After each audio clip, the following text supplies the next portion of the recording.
你信念的躯体与其力量结构。一、信念对身体功能的影响与意义。哲斯强调了信念形成的躯体在感知和功能方面的重要性。个人的信念可以扩大或缩小视野，提升或削弱听力等感官功能。以听力为例，如果相信年纪增长会使听力退化，这种信念可能导致逐渐失去对听觉的依赖，专注于其他感官的使用来弥补听力的损失，最终导致听力真的减退。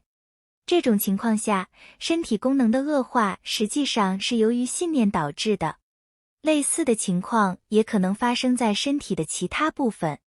通常涉及到不止一个信念。例如，相信视力会退化的同时，也相信随着年龄增长，生活能力会减退。这些信念之间可能相互影响，使得所拥有的信念真实显现。然而，若能持有积极的信念，如智慧随着年龄增长，自我了解提高能带来心平气和，敏锐的心智有助于评估环境等，这些信念将在实际生活中成真，并让整个身体保持康泰。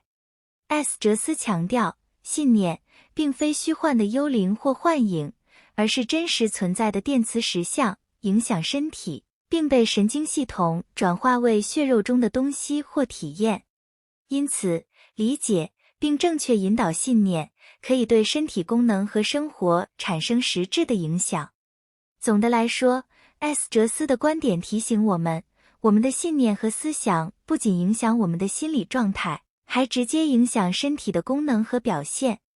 因此，保持积极、健康的信念，对于维持身心健康和整体幸福感至关重要。二、主动掌握信念与行动力量的重要性。哲斯指出，你的意识心原本的目的是评估物质实相，并帮助你在这个有形宇宙中确定自己的航向。你的整个存在都要依靠你来执行这个任务，透过内我取用的资源和能量来实现你的意识心所渴望的结果。有效的行动力量完全取决于你的信念。如果你相信自己无能且软弱，那么你的行动能力就会受到否定。如果你毫不选择地接受所有不同的信念，你只会暴露在相互冲突的资讯中，导致你原本清晰的行动方向变得模糊不清。这时，矛盾的要求与评估会被传送到内我，而内我会试图告诉你哪里出了问题。类似性质的信念会互相吸引，因为你有一种寻求一致性的倾向，对自己的行为和感受。哲斯强调你必须直接处理信念，否则你会间接地与信念打交道，只是在糊涂中被他们影响，而不知道他们的存在。当你对自己不喜欢的环境、情况或处境做出责备时，你并不是独立自主的行动，而是在盲目的反应。你只是对看似发生在自己身上的事件做出反应，永远是在对情况反应。要实现独立自主的行动，你必须主动地在脑海中创造你想要实现的事物。结合信念、情绪和想象力，在心灵上制造出你想要在实际生活中发生的场景。虽然你希望的结果尚未在现实中发生，但你必须先在心中制造它。实际经验似乎处处与你的期望相反，但这并不表示一切都毫无意义。这提醒你，你必须对自己的信念和行动力量负责，并积极地引导他们，以实现你渴望的结果。三、信念之间的力量障碍，一个意识心的分裂。哲斯谈论了意念和信念的电磁实相，并指出，当这些相互冲突的信念没有被检视时，它们之间的交互作用会产生严重的力量障碍。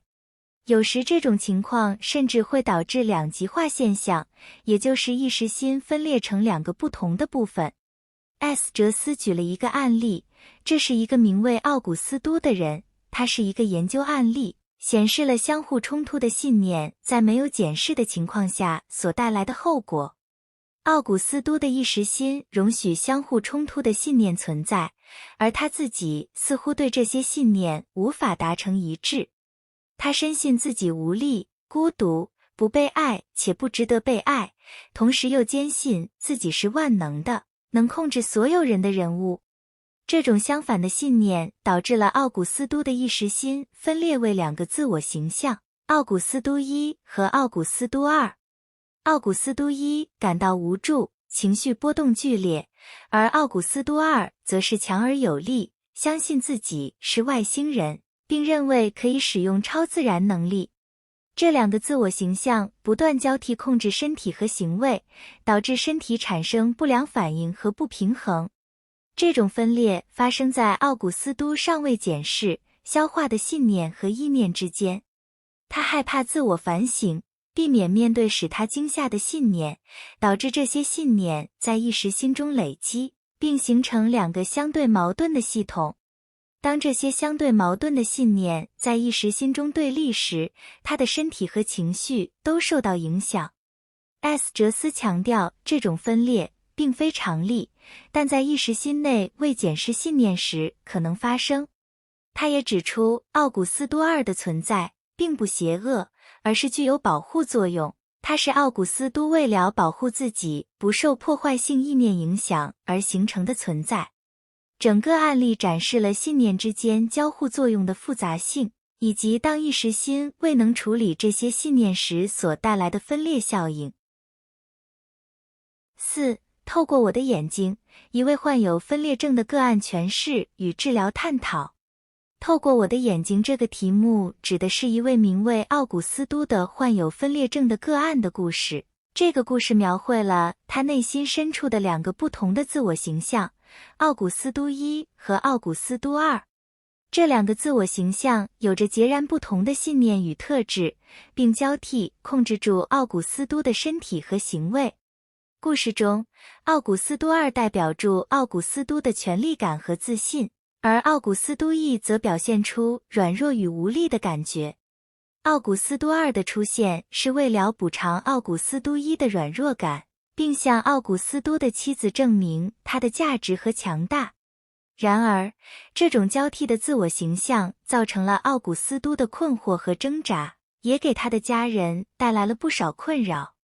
奥古斯都的太太意识到了奥古斯都一和奥古斯都二的不同特质，并尝试找到方法帮助他面对自己内心的冲突。然而，由于缺乏适当的治疗架构，奥古斯都很难解决他的问题。精神分析师也许认为他患有精神分裂症，但这个标签对解决问题并没有实际的帮助。文章中提到了几种可能的治疗方法，包括自动书写和灵应盘等方式。透过这些方式，可以揭示出奥古斯都的潜意识信念，帮助他理解并接受这些信念的存在。同时，这也需要奥古斯都对自己的信念进行改变，并找到两个自我形象之间的平衡点，以实现整体的统一。整个故事中强调了人类心灵的弹性、韧性和创造性，并强调在解决心理问题时，内在的信念和意识心的重要性。这个个案的诠释与治疗探讨提醒我们，在处理复杂的心理问题时，不应该仅仅专注于症状的表面，而是要深入探究个体内心的多面性和多层次。